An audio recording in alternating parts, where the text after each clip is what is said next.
এই মুহূর্তে সরাসরি নজর রাখবো বিরোধী দলনেতা ঋতব্রত বন্দ্যোপাধ্যায়ের সাংবাদিক বৈঠকে।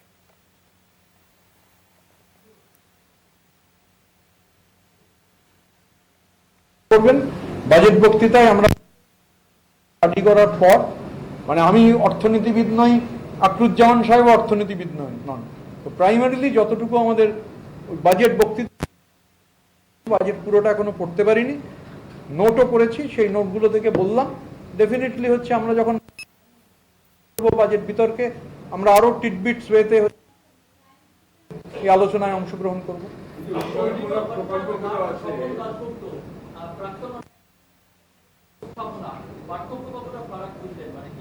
এগুলো দিস ইজ ইমেটেরিয়াল।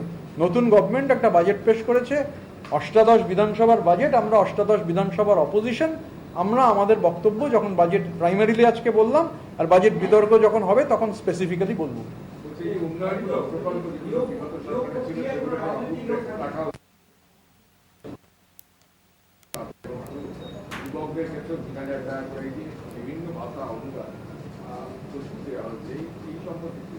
এই সম্পর্কে পুরোটা স্টাডি করতে হবে। পুরোটা স্টাডি না করে বাজেট বক্তৃতায় যখন বক্তৃতা হচ্ছে আমরা তখনই ওই সময় যতটা বাজেট পড়তে পেরেছি, স্বাভাবিকভাবে পুরো বাজেটটা স্টাডি করার পর আমরা যখন বাজেট বিতর্কে অংশগ্রহণ করবো আমরা ক্যাটেগরিক্যালি। এই যে বলছে যুবকদের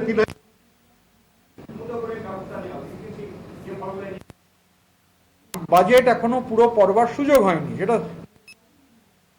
যখন হয়েছে আমরা বাজেটটা দেখেছি, আমাদের যে ক্যাটেগরিক্যালি 1, 2, 3টে পয়েন্ট আমরা বললাম, তো সেটা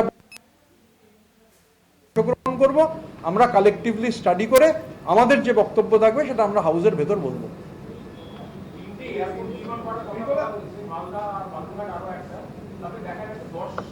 হ্যাঁ, ওই অ্যামাউন্টটা ইজ বিগার। 10 কোটি টাকা ইনসাফিসিয়েন্ট, কোচবিহারের এরোড্রাম, এগুলো এটা আমরা নোট করেছি যে ওখানে 10 কোটি টাকা, মানে that is a money for মানির সেক। 10 কোটি টাকায় কোনো এয়ারপোর্টের পরিকাঠামো নির্মাণ হতে পারে না, তো সেটা আমরা এক্স্যাক্টলি 10 কোটি টাকা ইজ মিগার ইজ দ্য এক্স্যাক্ট ওয়ার্ড। তো এইরকম আমরা যা নোট করেছি, তো এরকম অনেক কিছুই নোট করা আছে, সেগুলো আমরা বলবার সময় ক্যাটেগরিক্যালি বলবো। একাধিক বিধায়ক আমাদের বলবেন, প্রত্যেকে আমরা ভাগ করে আমরা বলবো। Do you fear the rise of crony capitalism in the state under that? And secondly, there's a pretty strong cut in the minority and madrasa affairs. Looking at it, will you protest against it? See, infrastructure development is a key issue. If in the infrastructure, if you don't have a specific plan for infrastructure development,